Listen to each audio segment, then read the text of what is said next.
Overwhelmingly, millennials are in favor of socialism, or at least they have a very positive view of socialism. Millennials don't know who people like Pol Pot or Stalin or Mao are, which is kind of, to me, what being a millennial is all about. Like, all of the enthusiasm with none of the knowledge.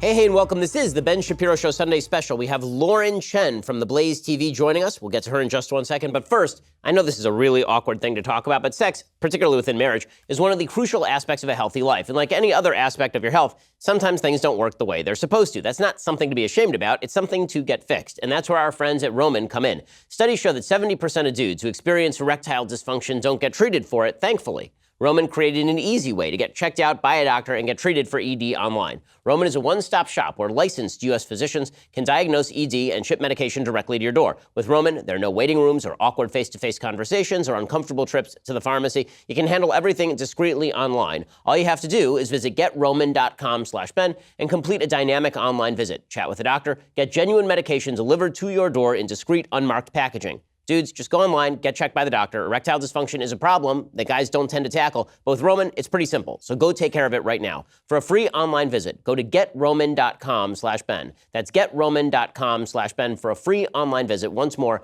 GetRoman.com/Ben. Don't let the problem wait. GetRoman.com/Ben. Lauren, thanks so much for stopping by. Thank you so much for having me. So let's just jump right in with a little bit of your background. For folks who don't know your work or how you became a host on BlazeTV, take me from what you were, which was sort of a YouTube host, to being on BlazeTV and having a large following in all of this. Sure. Well, I started my YouTube channel. It's going to be 3 years ago in May, and I was just uploading videos, once or twice a month, just for fun. There were little dinky slideshow presentations that I did about social issues. I did one on the minimum wage, and it was really just a side hobby. But eventually I started to get more subscribers and more popular, and kind of got enough of a following where I could make that my full-time job. And then last year, I ended up starting a show with CRTV, which is now the BlazeTV. And so, yeah, right now we do 3 episodes a week. Everything's on YouTube for people to see if they want to subscribe to Chen. And yeah, we kind of talk about cultural issues more so than political ones right now, just because I feel like as someone who is a millennial and who's trying to reach out to people around my age, the cultural issues are really where most of the focus is when we're talking about what affects people in their day-to-day lives on social media, in their college classes, the films and stuff they have to deal with, that sort of thing. You're a genuine millennial. I'm like at the very tail end of the millennials. I get to technically slide in right under the wire. Yeah. You're a millennial. How old are you? I am 24. Okay. So it's still okay to ask me that. I'm young enough where it's right. It's not insulting. Yeah, I knew that it wasn't insulting, so I could ask you that. So how did you become conservative at age 24? So growing up, my family was pretty apolitical. I mean, we didn't really talk about politics. I grew up in Asia, so the politics wouldn't have been the same anyway, but we didn't really talk about anything to do with like taxes or anything like that, but just socially, I came from a family, maybe it's, the Asian dad influence that I have, that was just very pro-family, pro-hard work, pro-individual responsibility. So I think socially, I was always kind of naturally conservative, and then when I started to get into politics just on my own, I feel like those values just naturally lent themselves to me being, pro-individual liberty and freedom, i.e. conservative. So, I mean, when I started college at 17, I was in the College Republicans at USC, one of, I think, like 35 of us out of a campus of 60,000. So, yeah, I never really had a moment where I was liberal and then changed, which I think is maybe rare for people who are my age. And I think a lot of that just had to do with my family's outlook on things, rather than, I don't like to think that I'm brainwashed, but I was just raised with a certain set of values that I think when translated into government do favor conservatism over liberalism. So I'm going to ask you a version of a question that I get all the time. I get asked all the time, because I'm Jewish, why do so many Jews vote for the left? So I'm going to ask you, why do so many folks who are Asian vote for Democrats, considering that it is a lot of Democratic policies that seem to be cutting against the interests of a lot of Asian folks who are the #1 earning by household group in the United States, who are systematically disadvantaged on college campuses by affirmative action programs disproportionately. Mm-hmm. Why do you think that's happening? I think it's happening because the left has very, very, intelligently crafted a narrative where people say that Republicans and conservatives are racist. They hate immigrants, they hate Asian people, so it only makes sense to vote for Democrats, which is frustrating because if you actually talk to, people in the Asian community, they're pro-small business. So many Asian immigrants own small businesses themselves. Socially, they're also conservative. There's not really much in the Democratic platform that appeals to Asian people en masse, aside from the idea that conservatives are racist and hate them for their skin color, which is obviously false. So, I mean, I like to try and bring up as much as possible how, like you said, Democrats and progressives, they really aren't for Asians, because Asians are, I mean, if we're looking at the oppression hierarchy, doing even better than white people. So we see, I mean, time and time again, when it comes to things like affirmative action, they're happy to throw Asians under the bus for the interests of like other more special minority groups. It's really frustrating me that so many Asians are, I don't know, falling for it. So you have a multi-ethnic background. You've lived in a lot of countries other than the United States. How's that shaped your view of both the United States generally and then race in the United States? You know, contrasting, you've lived in Canada, you've lived obviously in Asia. How does that shape your view of the United States? And then on sort of the racial polarization scale, where do you think the U.S. is right now? Well, I mean, economically, the way living in Asia has shaped my point of view. I mean, I've lived in Singapore and Shanghai and Hong Kong, obviously very economically prosperous places and cities. But I've also visited places like Thailand and Indonesia, which are developing countries. So my background, what it means to me is that I understand what actual poverty looks like. Not, you know, millennial, I have college loans, therefore I think capitalism is broken type poverty. So I think that perspective has been really important to me because, I mean, you hear a lot of Democrats who are essentially socialists now disparaging capitalism and saying that, you know, the American dream is dead. I mean, if you look at other countries, the U.S. is doing extraordinarily well. There's no denying that. So I think that perspective has been important.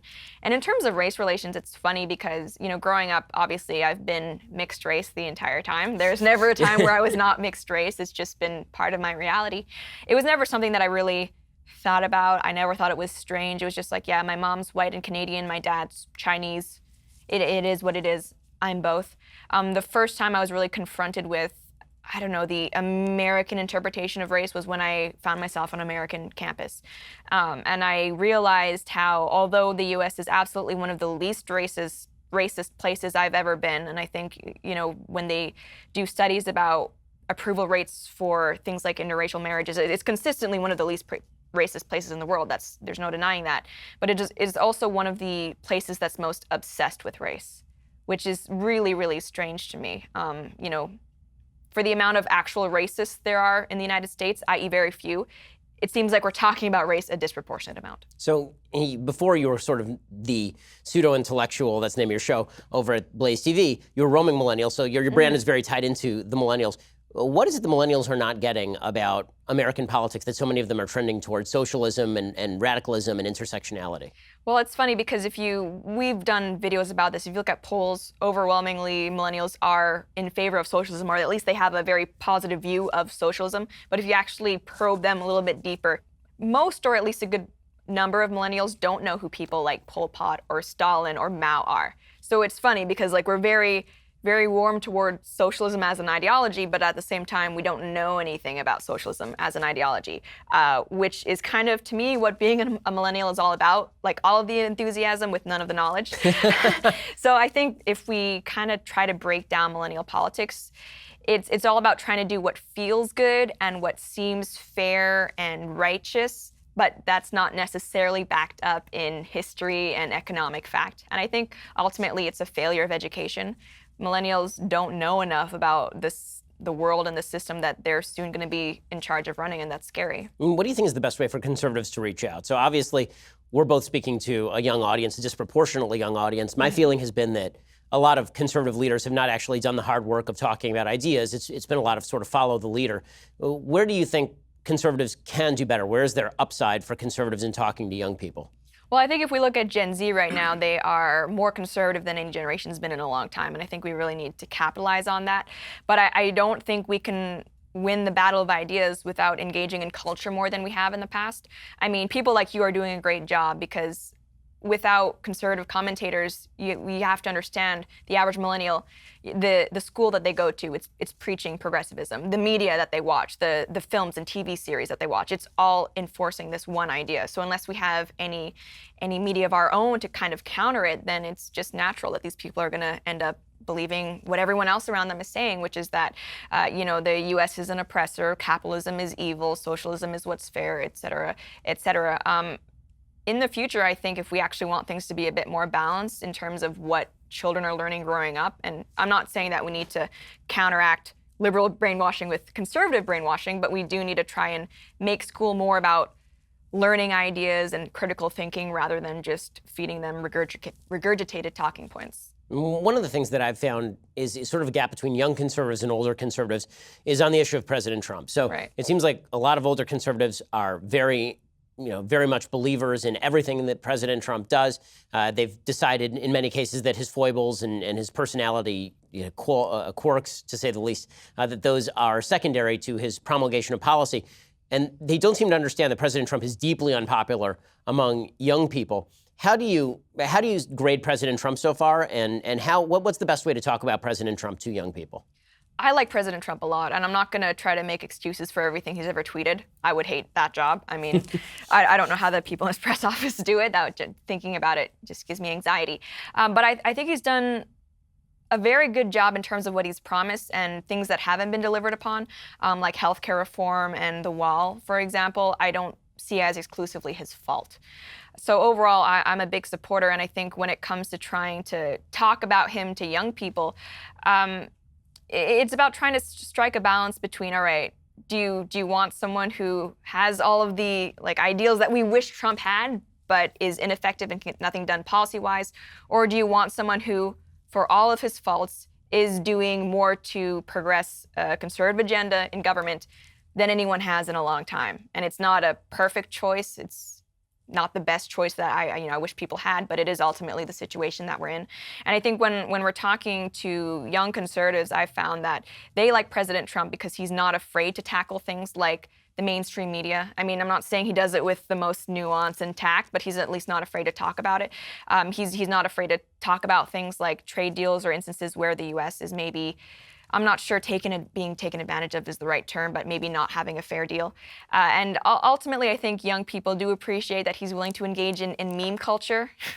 The wall is coming meme, that was very, very popular. I mean, for folks who don't understand, maybe you can sort of explain to people what exactly meme culture is. I know there's a subsection of the audience that knows, but maybe you can sort of define this, because this is a very millennial thing. Yeah, okay, so memes are kind of an inside joke that everybody is in on. And we see, leading up to 2016, that memes were a large part of how millennials were engaging in the political conversation. They're taking things that different candidates have said and making it into a joke.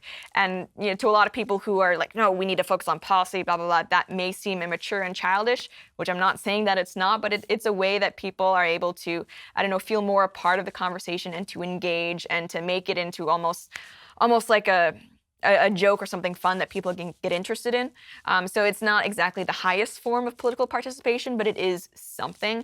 And so for young people, and I think Trump understands this, we're very into whatever's on social media. So politics, if it wants to survive, and specific candidates as well, then they need to be willing to engage in that social media presence, which Trump is, for better or worse. We also see candidates like AOC having a lot of success there, Beto as well, and actually Dan Crenshaw is one of the few conservatives, I think, that really gets the, how important it is to have a presence on places like Twitter. So can you explain, I think, for folks, you've talked about AOC's popularity and the fact that she's quite popular. I get the feeling you're irritated by it the same way that I am. But what exactly do you think it is that makes her popular, for example? What differentiates her from the typical politician? Well, I mean, she's younger, obviously. She checks all the right demographic. She's not white. She's a woman. She's a millennial. So that all looks good for them. But also, I mean, for all of her faults, which she obviously has a lot of them in terms of just knowledge of how economics work, she is at least addressing issues that matter to millennials. And I think, policy-wise, Republicans can talk about things like, business regulations and income tax breaks, and that's great. And for a large part of the population, that's going to resonate with them. But when you're talking about millennials specifically, it's like, look, most millennials, or at least a good amount of them, probably not paying income tax to begin with. Most of them not small business owners, so that doesn't affect them. What does affect them? Things like healthcare and college debt. They care about the environment. For better or worse, AOC is talking about those issues, which Republicans by and large are not. And she's talking about them, but she's doing that on Instagram Live, which millennials love. So it's kind of natural that people are flocking to her. So let's talk about climate change for a second, because obviously this has been a very popular point of view for her, at least among young people. Not so popular among anyone else, considering got 0 votes in the Senate. Yeah. And her poll numbers, by the way, for all of her popularity among a subset, her poll numbers have basically tanked. Her polls number, she's well below 50% in sort of popularity polling. She has high name recognition. People are beginning, I think, to grow irritated with her. But there's been a lot of talk in the Democratic Party about climate change. How do you think conservatives ought to talk about climate change? Because it seems like particularly older conservatives are simply denying that it's taking place, or they suggest that the science is so deeply flawed that there's no way to know. And then there's sort of another wing, and I count myself among this wing, of folks who say that climate change, anthropogenic climate change, is taking place, but the kinds of solutions that are being posed by the left are not only foolish, they're counterproductive. What do you think is the best way to talk about the climate change issue with young people? Well, I'm definitely one of those people who loves the environment. I don't like pollution. I would like to consider myself a conservationist. And I think the issue with the environment right now is that the issue with climate change isn't, I mean, in my opinion, whether or not the climate is going to change in such a way that we're all dead in 12 years, which I really don't think it is. But even without that, pollution is still not a good thing. So I think we need to be focused more on pollution, which we have, we have evidence about what the short-term effects are to the environment, rather than trying to predict what may or may not happen in 10, 15, whatever years. Because I'm like you, I do believe that mankind is contributing to climate change, but I think what we've seen time and time again are that the predictive models they've tried to graph have not been accurate. That doesn't mean that we shouldn't care about the environment, though, and I think what Republicans and conservatives should try to do is put forth solutions or methods of trying to address pollution that are not just full-on socialism or communism. Let's implement UBI and get rid of all the planes, which is what AOC is trying to do. So I think things like solar, there's been a lot of developments in solar energy in the private sector that make it very appealing for individuals just to, because of their own interests or their own budget, install in their own homes. I think conservatives should be trying to encourage people in free market, private enterprise types of ways to do what they can as individuals to combat climate change. Because otherwise, if the Democrats are the only people talking about it, then I think a lot of, especially young people, are going to think that if you want to do anything for the planet, then you have to vote for them because Republicans don't care, which I don't think is true. There are a lot of Republicans who do care about the planet. So in a second, I'm going to ask you, because you are both a biological woman and identify as a woman. I think you're making some assumptions there, sir. Okay, well, that's awkward then. But I'm going to ask you about some women's issues in just a second. But first, can you believe it's already April? Time has a habit of getting away, but if you have a mortgage or kids or anyone, depending on your income, you're going to have to spend some of that precious time getting life insurance. If you need life insurance, but you don't want to spend a lot of time comparing it, you should give Policy Genius a try. Policy Genius is the easy way to buy life insurance online. In just 2 minutes, you can compare quotes from the top insurers and find your best price. Once you apply, the Policy Genius team will handle all the paperwork and the red tape. No commissions, no hidden fees, just more time saved for you. And Policy Genius doesn't just make life insurance easy, they also make it easy to find the right home insurance, auto insurance, disability insurance. They're your one-stop shop for financial protection. So, if you need life insurance but you're short on time, head on over to PolicyGenius.com and compare quotes. Policy Genius is easy, it saves you money, and not to belabor the point, but it is fast. Policy Genius. Spend less time comparing life insurance, spend more time doing literally anything else. Policy Genius. Go check it out right now. That's PolicyGenius.com. It is going to allow you to get that life insurance or home insurance or any other insurance you want. Policy Genius, the best way to get life insurance. Alrighty, so let's talk about the fact that you are a woman. And as a woman, this means that you have great insight into a wide variety of issues to which I apparently cannot speak, I have been told by many. So let's talk about the fact that women in the West have it better than any women in the history of humanity, and yet polls seem to show that women are becoming less and less happy over time. Why do you think that is happening? I think it's because feminism has spun a narrative that tells women that they're oppressed and that men are the oppressors, and that the only way for them to gain independence and freedom and liberation, and I think therefore happiness, is to kind of break free from all of the institutions that have, ironically, ensured that the West has become such a great place. Things like marriage and motherhood. And it's actually pretty depressing to me to look at that, because I place so much value on femininity and womanhood and anything that goes with that it hurts me on a personal level to see feminism just so keen to, I guess, disparage and dismiss what traditionally has made women kind of the moral gatekeepers of societies in a lot of ways. I mean, it is truly puzzling to me. You know, I'm married, obviously. I have a couple of kids. And my wife, who is a doctor, also... I hadn't heard. Yeah, she also spends a fair bit of time at home with the kids. And as soon as she is done with her residency, it'll be a wildly increased amount of time at home with the kids. And that's what she wants to do. I'm always puzzled by the feminist argument that women are happier if they're not married and they don't have kids. I've yet to see evidence of this proposal at work. No, there really isn't any. And what's so scary, I think, to think of is that among my mom, especially among my mom's friends, especially, she does know a lot of women who she's been working with, and throughout their 20s and 30s, early 30s rather, they were happy to dedicate their entire lives to their career. They were saying, yeah, I don't need kids, I don't need a husband, happy just myself. But the thing with women is that when it comes to childbearing, unlike men, we do have a little bit of a, you know, like an expiration date where we need to get going on things if we want children to happen. Unfortunately, for a lot of women, once they're at the point in their lives where they realize, wait, motherhood is something that I want, a family is something that I want, for a lot of these women, by the time that they actually try to find a husband and settle down and all that, it's maybe too late for them to have children. So that's what I think is so dangerous about feminism, is because they're feeding women this lie that they don't need marriage or a husband. And by the time a lot of these women realize it's not true, it's going to be too late for them. And I think a lot of women don't realize that, you know, pregnancy after 35, I'm not saying it doesn't happen or it can't happen, but it is medically a lot harder and more complicated than when you're younger. So I want to ask you, I'm going to throw out a couple of terms. I want to get your reaction to them because these have become very hot button issues in our society. So the first term is rape culture. And this is something that you hear about a lot on college campuses, people suggesting that we live in a rape culture, Democratic candidates for president suggesting that rape culture is predominant. What do you think of that phrase, and where do you think we stand on all of this? Well, I think rape culture is conceptually a real thing. I think it's possible to have a culture that either is condoning of or complicit in rape.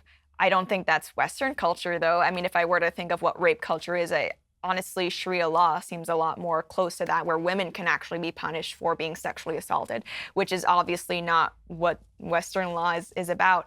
But, you know, it's funny to me, for all of the complaining that feminism does about how rapey, misogynistic Western culture is, if we actually look at Hollywood culture or, you know, hip hop or rap culture, that's where women are being objectified, right? It's not the Christian conservatives who are objectifying women. I mean, watch any rap video and you're going to see a lot more objectification than something that happens on like the Christian news network or whatever. So that to me is a huge, huge double standard. I mean, these feminists, they're happy to complain about people like Mike Pence, but then they'll have, you know, all these hip hop artists, people like Jay-Z campaigning for Hillary Clinton as if they're some great, you know, respecters of women, which is absolutely not true. So, I mean, I don't think the progressive movement, the feminist movement, actually cares about respecting women. I think they care about being anti, religious conservatives whenever convenient.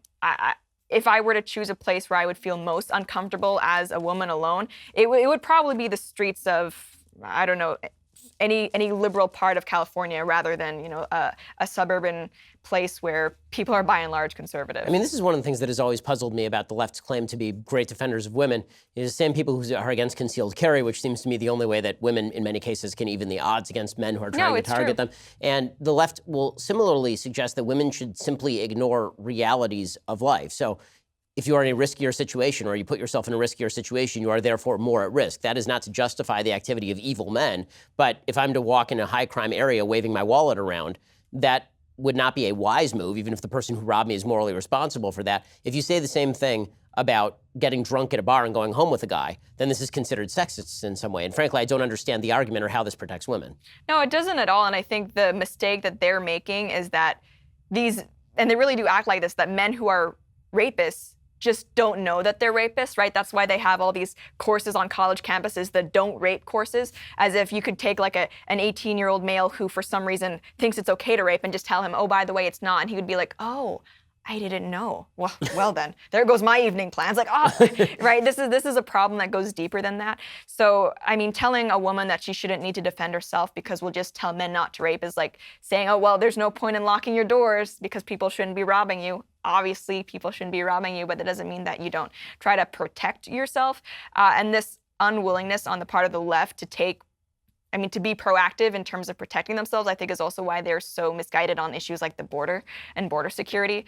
They really do live in a lot of ways in this fantasy utopia where everyone is good, and if you just tell people, hey, stop that, then they'll listen and everything will be fine. I mean, that kind of expansion of call-out culture, I feel, is sort of behind what's going on with, for example, Joe Biden. There's been no actual allegation that Joe Biden sexually assaulted or even harassed anybody, and yet Joe Biden is now being treated as apparently a sexual leper by a certain wing of the Democratic Party. It's kind of ironic to watch some Democrats come and defend that after they did the same thing to Brett Kavanaugh. But what do you make of the Joe Biden allegations? How seriously should we take allegations that he was handsy with women and smelling their hair and stuff like that? Well, I think it's not just allegations that he was smelling their hair. Like, we have like kind of footage where he was being weird. Is it enough to say that he was sexually molesting them? I don't think so. I think we've known for a while that he's kind of like your creepy uncle who touches your hair and is weird. That doesn't necessarily mean he's a rapist. I don't think we've seen enough evidence to suggest that. But I think what's happening is that it's not that all of a sudden, after all of his years in the spotlight, people are just like morally indignant about him touching women the way he is. I think what's happening is that he's polling very well in terms of the other like presidential hopeful candidates, and he does not, I guess, fit what they're trying to go for in terms of the oppression hierarchy, right? Because I think right now the top contenders are people like Joe Biden and Bernie Sanders, who are obviously white, male, and old. So I think right now what we're seeing is that they're willing to take shots at their own team if it means getting someone more intersectional to the top, someone like Kamala Harris or Cory Booker. So let me give you another phrase here: believe all women. So you've heard this one a lot, and as a woman, maybe you could speak to whether we should believe all women, under what circumstances we should believe all women. Well, what exactly should that phrase mean? What does it mean? Well, I think the thing with being a woman is that ovaries are not magical truth-telling orbs that prevent us from lying. That is not how that works.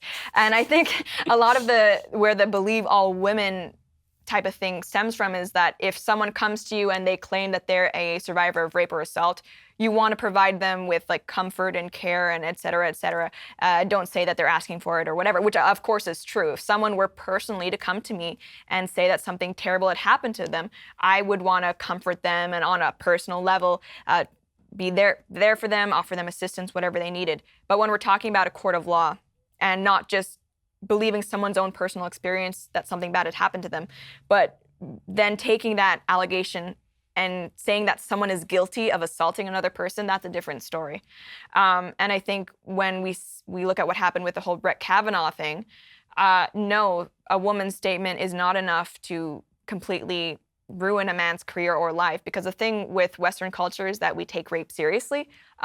Being called a rapist is one of the worst things that someone could be. I think you'd agree, right? Like that's awful. And it's because we take such a strong stance against rape that we need to be very, very careful with believing statements that don't have any backing. Now, I think when I say stuff like that, I always get the issue like, okay, what about the Weinsteins of the world, or who is the comedian? He was recently convicted, I think. Well, Louis C.K. was kind of ousted. No, the one from the 80s. Oh, Bill Cosby. Bill Cosby. Yeah, like I can tell you're young when you're forgetting Bill Cosby's name. Yeah. Bill Cosby. What about people like that? I mean, it's the kind of thing. It's like any crime. Don't believe any gossip you hear, but if there's actually like substantiated accounts that go back for a while and individual witnesses that are able to corroborate, then that's one thing. But what we're seeing is that, especially in the age of social media, a single tweet or Facebook post is enough to ruin people's lives. And I think we really need to scale back the witch hunt mentality that we have, because people are getting hurt. And I think what some people have suggested, and I would support, is if people are filing police reports that end up being proven to be false, there definitely needs to be some sort of penalty for that. Okay, so here's another term for you, and you've been very critical of this one: hookup culture. So we've moved away from a relationship-based culture and toward more sexual freedom. You're very critical of hookup culture. Why? I'm critical of hookup culture because I'm pro-woman, and I think ultimately hookup culture is not good for women. And I'm not saying that any woman who goes out and sleeps with someone, has been victimized or that her life is ruined or anything like that. No, but I think that women are not the same as men. It's obvious. We know this scientifically. Sex does not have the same meaning for men by and large as it does for women. And, trying to teach women that they can go out and have sex with an unending number of men and it's not going to affect them emotionally or psychologically is actually not true. We've seen studies that promiscuity has lasting effects on both genders, but especially women. It can lead to things like depression, low self-esteem, and things like that. And actually, they've done studies where they look at the total number of sexual partners women have had before marriage, and it does affect her likelihood of getting divorced. So, I mean, I get called a prude and stuff, and that's not what this is about. But I think if we want women to be making informed decisions with their own lives, which I would have thought feminism should be about, then we need to be realistic about what hookup culture does mean. I mean, not to mention the fact that with STDs and things, and actually if you want women to be protected from things like sexual abuse and harassment, I think part of that is not putting yourself in dangerous positions. So it's so weird. Like we live in an era where it's deemed too personal to call people on the phone versus texting. Yet going into a club and sleeping with a stranger is totally fine. It's like we kind of need to reevaluate where our moral compass is. I mean, this at. has always been puzzling to me. When you watch TV now, there's a vast difference between how sex is treated. It used to be that the way that things typically went in the movies was you fall in love with somebody, you marry them, and then there's a cut to the curtains, right? Yeah. And now the way that it works is that people hop in the sack with each other, and then there's this awkward moment in every sitcom where after they've slept together, one of them turns to them and says, "I love you," and that's the real, that's the intimacy. That's where everyone's like, "Oh no, you said I love." Well, that's just wow, that's too intimate. Yeah. You just had sex with the person. And I think the thing with hookup culture is that I've had feminists kind of like smirk at this, but I really hate when men behave gross toward women. I hate lewd behavior. I hate it. Like, I will leave a situation if that's happening. And I think what frustrates me about hookup culture is that a lot of guys are being rewarded that way because it does work on some women, which makes it just unpleasant for the rest of us. So I would like, and again, people are going to be like, "Oh, you're such a prude," but I would like sex to mean something in our culture, and especially, you know, I'm pro-life, and I think part of the pro-life argument shouldn't involve the fact that unplanned pregnancies are happening way too often, and they shouldn't be happening as often as they are. And they've actually done studies, and you know, women who encounter unplanned pregnancies who are married in serious relationships, they're a lot less likely to even seek out that abortion because, you know, they have stability there with a partner that they can depend on. So, you know, for those reasons, for family, for women, for children, I just think that we really need to rein back the crazy, like, pro-sex, sex-positive, whatever they're calling it, roller coaster we've been on. Also worth noting that, just for the record, social science statistics tend to show that women in committed relationships have more and better sex than women who are not in committed relationships because women are actually seeking emotional intimacy and comfort as opposed to men who tend to seek variety for evolutionary reasons. So let's talk a little bit about dating. So you are now engaged. So let's have some advice for young women who are looking to get engaged, who are looking to get married. What exactly should they be looking for in a guy? Be with a guy that wants the same things that you want. I think a lot of guys out there, a lot of women out there too, unfortunately, they're not looking for things like marriage or children or whatever. I've been called too picky for saying this, but it's absolutely true. If you are committed to getting married and having kids, then you need to be looking for someone who wants the same things that you do. So, you know, there are a lot of great people out there, and there are a lot of guys you might meet and date and have fun with. But at the end of the day, if he's not interested in marriage and children, then don't think that you can change him into being whoever you want. So definitely prioritize someone who wants the same things that you do in life. It seems to me that for a lot of young women who I see who are unhappy, this is true for young men too, but it's certainly true for young women, that a lot of the unhappiness springs from a certain war with reality, that men are not what they want men to be. What do you think it is that women don't generally understand about men? Like, if you had to sum up men as a half of the species in a few sentences, what do you think it is that men are? What do men want?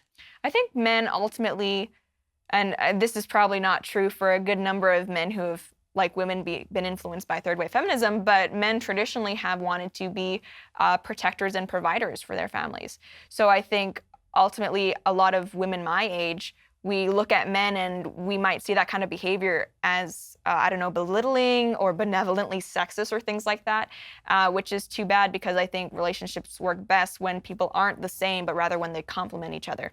So I think with men, women kind of need to be a little bit more aware that he's not just going to be like one of your girlfriends. He's going to be different, and that's okay. And you shouldn't be trying to make him into one of your girlfriends or make him as feminine as possible. Relationships work best when you accept the other person. It doesn't mean you're going to think they're perfect in any way, but don't try to fundamentally change the personality or beliefs of your partner, because that's just not going to work. And what do you think it is that young men don't understand about women? because obviously we're seeing people getting married later and later. That's having some pretty terrible consequences for the society, less responsibility taking. But what do men not get about women? If you could tell guys out there what to expect from women, what exactly would you be telling them? This is a really hard question because I look at modern women and I feel like I don't understand them. And I forget who said this quote, but what is it? The only people who understand women are other women, and they hate them. So it's like I don't really know what to say to that. But I think for men, if you can find a woman who's got similar values as you, then I think something that I know I'm really happy my fiance understands about me is that we are not going to have the same, we're not going to have the same, I guess, outlook as you guys do when it comes to things like money and career, and that's okay, right? Because I notice even like I'll have people in interviews ask me like, where do you want to be in like 5 years or 10 years? And honestly, all of my plans long term revolve around family and relationships. And for a while I would feel really bad about that, but it's like, well, that's, I'm a young woman who wants to get married and have kids, and I don't think there's anything wrong with that. And I think men nowadays, a lot of men do find that kind of strange, but historically, it's really par for the course. Yeah, one of the things that I've found also when it comes to relationships, and this actually is a great observation by Andrew Klavan, another one of the hosts over here, is that when people are dating, there's this constant refrain, I can't find Mrs. Right, I can't find Mr. Right. And he's always saying, well, if you're looking for Miss Right, maybe you're not Mr. Right. Maybe you need to make yourself better in some way. How do you think that men should train themselves to be more attractive to women? How do you think they should train themselves to be more masculine? Oh, I've done videos about this, and I've made a lot of people really angry. Because like I've done dating videos, and anytime I do, I get like a lot of like really angry, for lack of a better word. I mean, even self-avowed incels or MGTOW people who say I have no right to be giving advice to anybody on this because I am a female and young and I look a certain way, so therefore I should. But anyway, you've asked me, so I feel like you've asked me. I'm blaming you. The incels can attack me. They do anyway. It's fine. I think ultimately women, and studies have shown this, are attracted to things like confidence and success. And if you're a guy who is looking for a girlfriend, honestly, the best thing that you can do is be comfortable and assured with yourself. Like, don't I guess, put on fake confidence, but become the type of person where you have actual traits and accomplishments that you can genuinely be confident about. So that goes for school or even personal achievement. Be someone who is like happy and upbeat, who provides and is a benefit to your friends and family. That's something that I think any girl is going to be attracted to. And on the other side, what's your advice for young women who are looking for somebody, how to improve themselves so that they're more attractive to men if they're interested in getting married? You know what's funny? I have a lot of male viewers, and anytime I talk about dating, I am shocked and made so sad by the number of them who say that what they really want is a girl to settle down with, to have kids with, but so many females that they're around have really bought into the whole third wave feminism thing. So they're not looking for families or a serious relationship even, or children. So I think if you are a girl who's interested in that, don't be afraid of talking about it. I know it's like this taboo now where you're not supposed to like even mention the word marriage early on in a relationship. And I'm not saying to try to get married on the first date, but you don't be afraid of people knowing that, yeah, you want to get married, you're dating with purpose. Because some guys might be scared off by that, but the right type of guy will see that as a positive. So it's great. It's kind of like a self-fulfilling thing. You're going to get rid of all the people who aren't interested in the same things that you are. Yeah, well, I totally agree with this. In fact, I will say you should talk marriage on the first date, because otherwise there's no reason to be dating in the first place. Well, I'm frankly confused by people who date for fun. Like, I understand if you're just looking for sex, okay, I get it. But if you are dating for fun, I'm not sure what's fun about dating. Marriage I hate dating. Better. I get super nervous. My palms are sweaty. It's really bad. I hate it. And it's the same thing when my fiance and I started dating. We didn't get engaged really soon. It's not like we were rushing things. But yeah, the first few dates, how many kids do you want? Okay, that's cool. Do you plan on keeping your own last name? No, good. That kind of thing. So at least we can see that we're on the same page before it's worth going further. Because otherwise, I feel really bad for these women who kind of spend 5 years in a relationship and then like, oh yeah, he didn't actually want to get married. And it's like, dating is not supposed to be comfortable. Yeah. Dating is supposed to be uncomfortable, because it is in fact a testing process of the other person to determine whether this is someone you want to spend the rest of your life with. And if you're too comfortable dating, then I would suggest either you don't have enough stake in the person you are dating because you don't want to marry them, or you're not taking dating itself seriously enough. I remember I didn't date my wife for very long. We've now been married for almost 11 years. She was 20 at the time. I was 23 when we first met. And we dated for 3.5 months before we were engaged. And I was ready to get married 2.5 months in, I remember. And she knew that. And so she held off on saying I love you to me because she knew as soon as she said I love you, I was going to say, okay, so let's get married. And I remember when that finally happened, when I said let's get married, she said, why can't we just enjoy this time? And I said, because I'm not enjoying this time. This time is terrible. Like, let's get married, and then that's when the fun happens. And that happens to be true. There's this myth that I think has been created by unhappy married people in some cases about the wonders of single life. And I fail to see the wonders of single life. I was single. It sucked.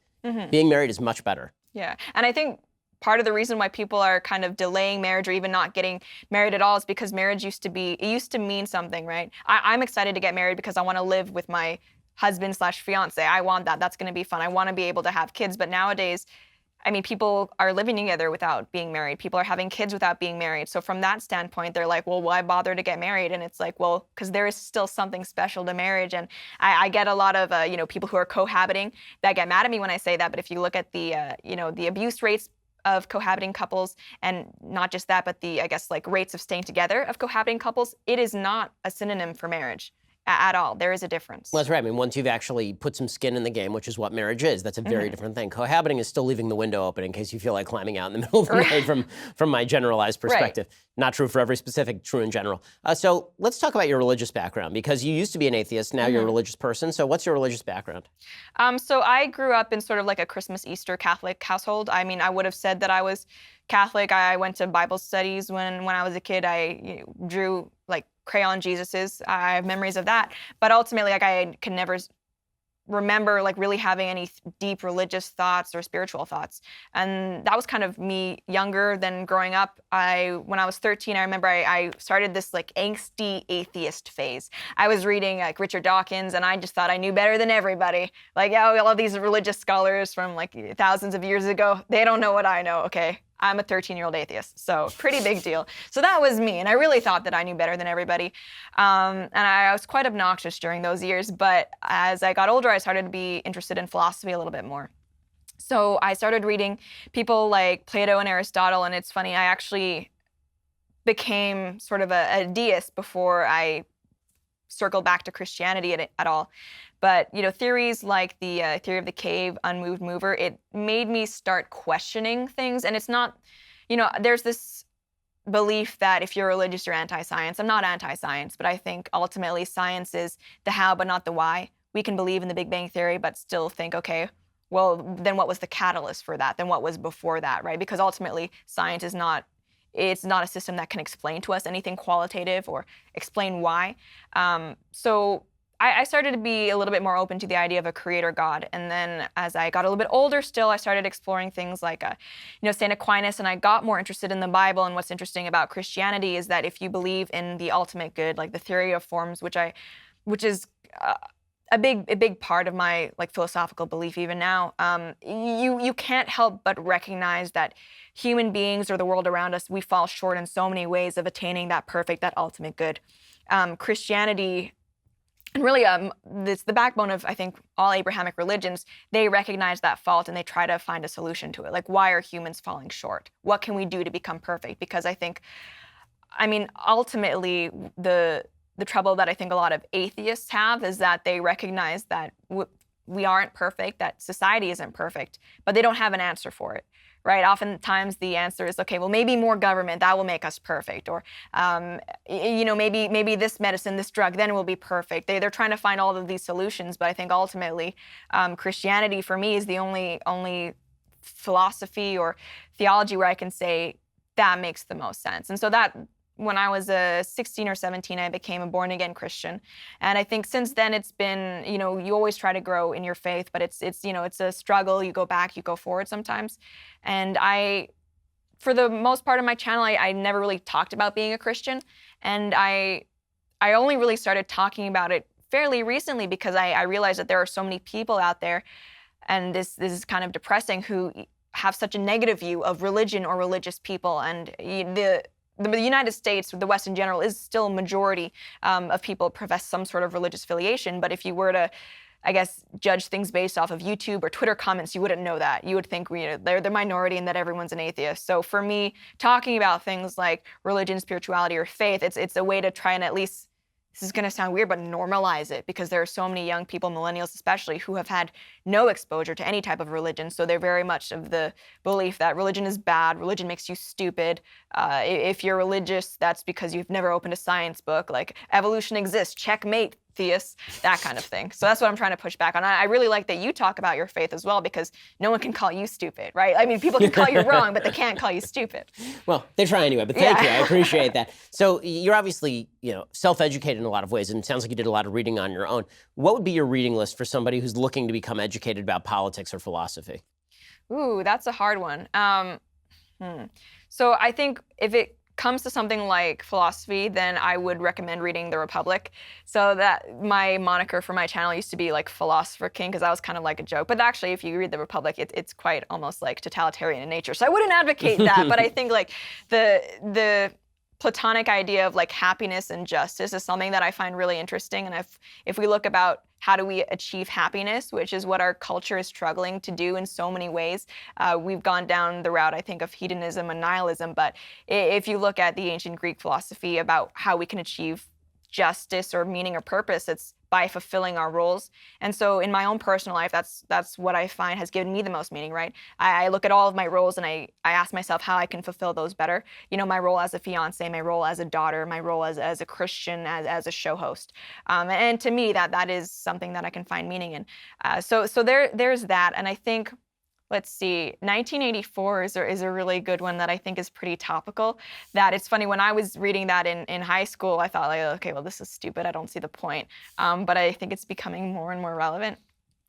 Let's see, Hannah Arendt on totalitarianism is also another one that I would recommend that I think is kind of especially relevant today. Because you talk about the issue of atomization that I think we're undergoing right now in society. People are becoming cut off from their families, their communities, their cultures. And when you do that, the only meaningful connection you have left is toward the state.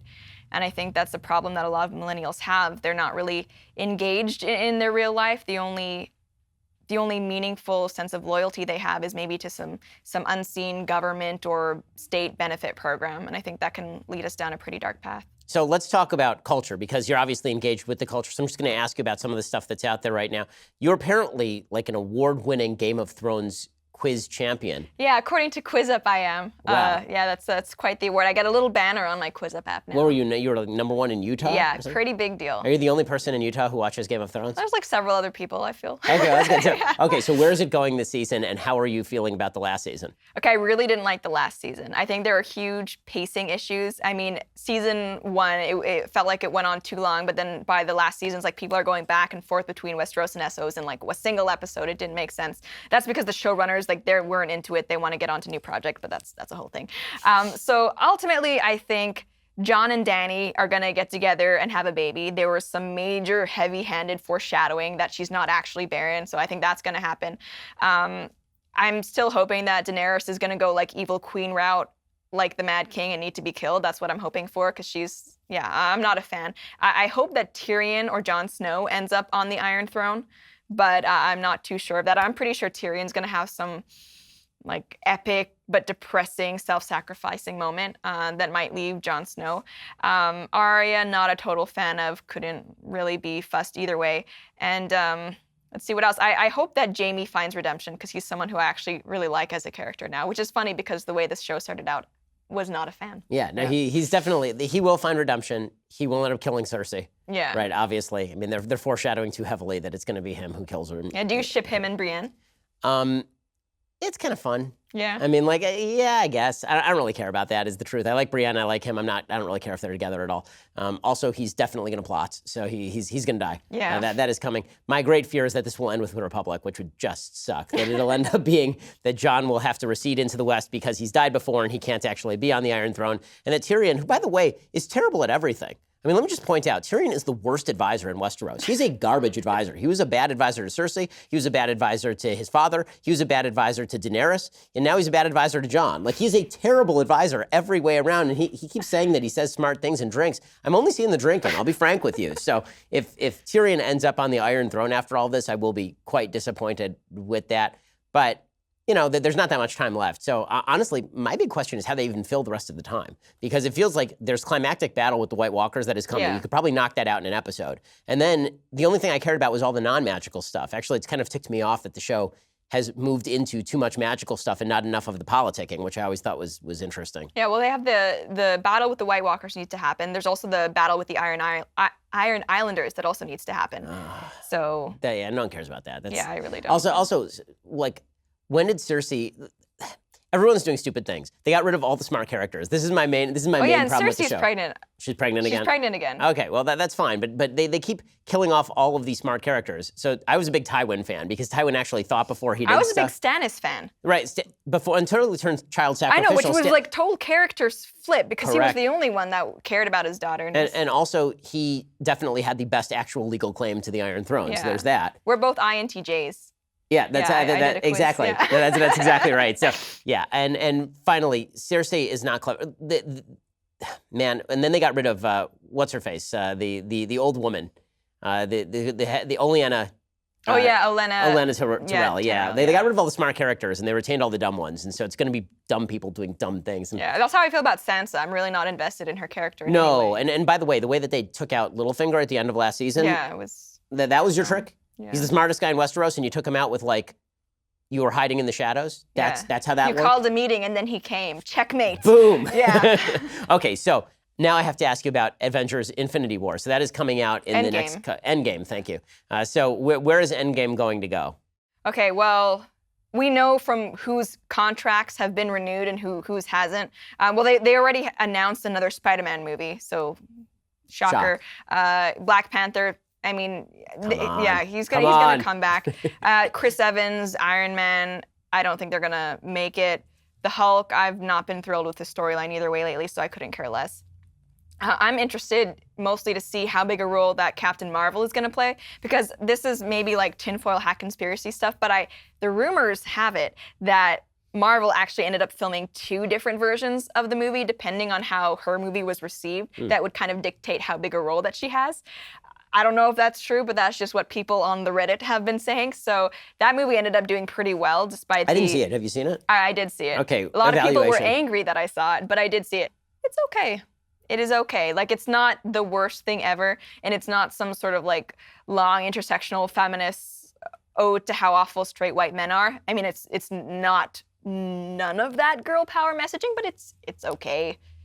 I think I saw it because I really wanted to understand Endgame. I think ultimately you can watch Endgame without having seen it, and you're probably going to be fine. Okay, good, because that's sort of my plan. Yeah. So I didn't see any driving force behind seeing Captain Marvel other than people would want me to review it, and then now I really don't want to, because when people want me to review things, it makes me not want to review those things. Okay, so with all of this culture talk, how do conservatives get involved in the culture? Because it's easy to get us into the political sphere. We sort of naturally exist there. It's easy to get us into the religious sphere. Obviously, we exist there as well. How do conservatives get involved in sort of the cultural sphere without it seeming forced or ridiculous? Well, I think conservatives just need to be more comfortable writing and producing cultural works. And what's kind of frustrating is that I know for so many conservatives or conservative families, like the last thing you want your child to do is go into the entertainment industry, right? As someone with an Asian father, trust me, that was like not on the table. It was like doctor, different type of doctor, or lawyer. So I think I understand that, because as conservatives, naturally, we value things like stability, economic security, and things like that, which is not conducive to the entertainment industry. But at the same time, I think if all of us are too scared to produce any sorts of artistic works ourselves, then we can't really complain that anything Hollywood makes is super liberal, because it's like we've kind of given them that sphere. So like I think it's really cool that you've written fiction before. Andrew Klavan, of course, like he does fiction and stuff as well. I encourage that. I think more conservatives need to be comfortable taking that leap. So that's one thing. And then the other thing is that if there is a movie or a series that you really like, not necessarily because it's conservative, but because it doesn't really shove a totally left-wing bias, then support it, share it, because I feel like maybe conservatives aren't as good as people on the left are at promoting movies that they care about. Unplanned is something that's come out now that I really enjoy seeing how conservatives have rallied around, because if conservative movies don't do well, then it makes sense no one's going to keep making them. And actually, I don't know, have you seen A Quiet Place?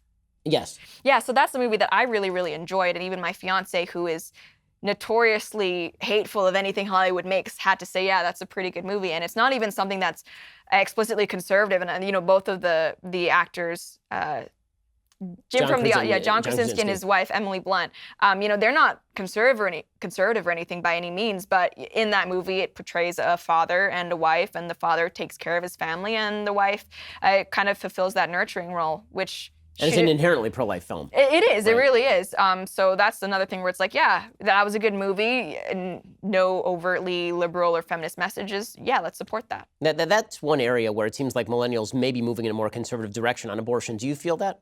I kind of do, because it's funny. As someone who's pro-life, I'm so often told that I reject science and I'm only pro-life because of religion, which is actually not true, because science is on the pro-life side. There is no scientific fact that I've seen pro-choice people make aside from my body, my choice, which is funny because any other issue, these progressive feminists don't really seem to be in favor of choice and limited government, but when it comes to abortion, all of a sudden they are.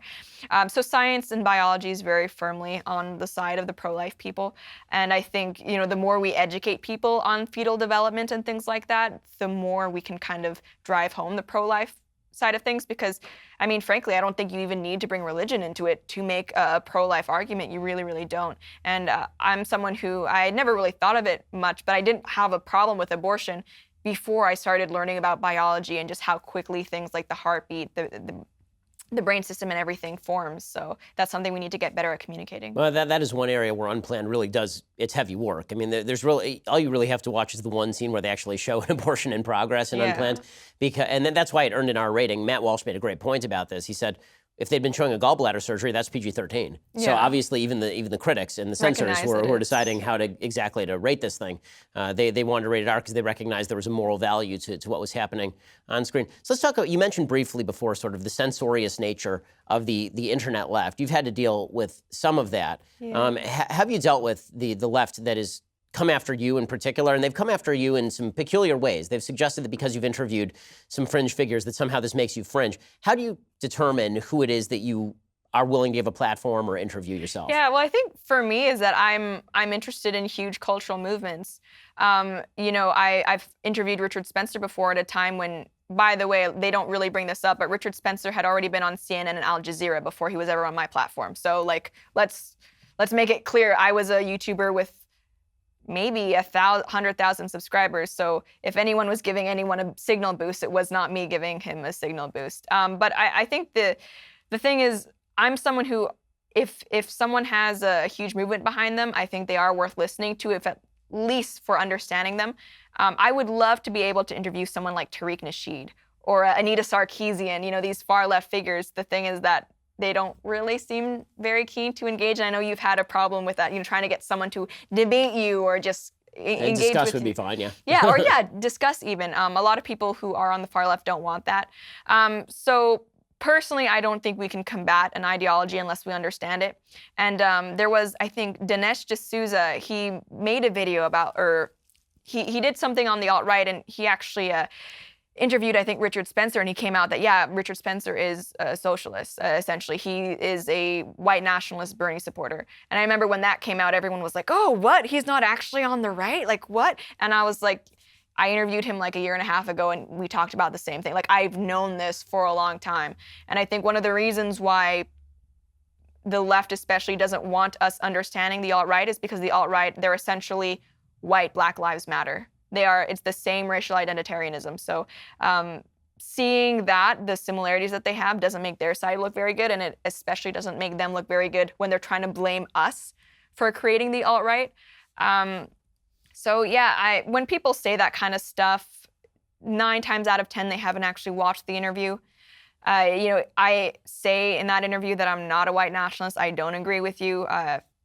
I don't know how much more upfront I can be about it. So I've kind of just, I tune it out, because I think there are people that want to engage with you, honestly, and there are people who don't. And I've learned that if someone is just keen on calling you a Nazi, there's not really anything you can do to move past that. It's a badly motivated argument. You can see it now being used in mainstream circles. They've brought up this ridiculous study that suggests that because all of us are on YouTube, basically, and because there are a lot of us who are popular on YouTube, if people watch a bunch of those videos, eventually they fall down a rabbit hole, a small minority of them, and that is somehow the fault of Dave Rubin or me or Jordan Peterson or Joe Rogan or you.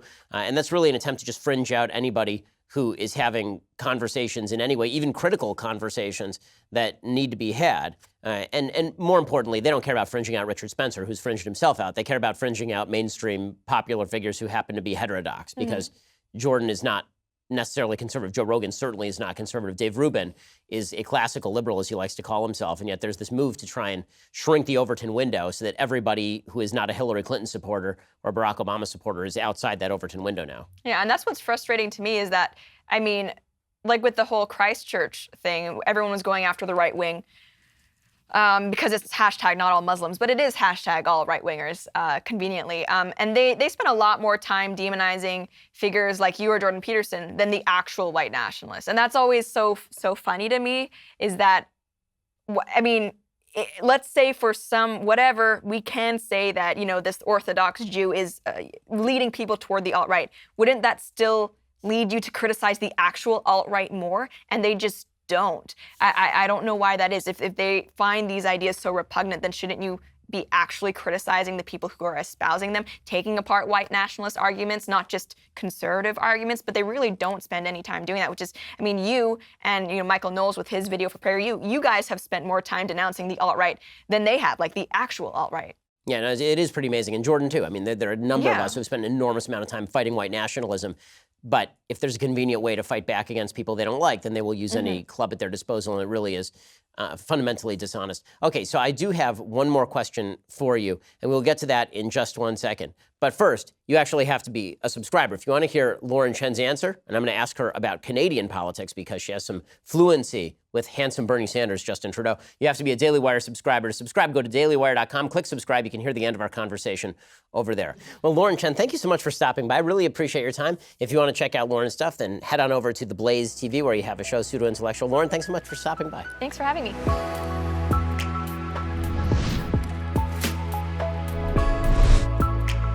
The Ben Shapiro Show Sunday Special is produced by Jonathan Hay, executive producer Jeremy Boring, associate producer Mathis Glover, edited by Donovan Fowler. Audio is mixed by Dylan Case. Hair and makeup is by Jesua Olvera. Title graphics by Cynthia Angulo. The Ben Shapiro Show Sunday Special is a Daily Wire production. Copyright Daily Wire 2019.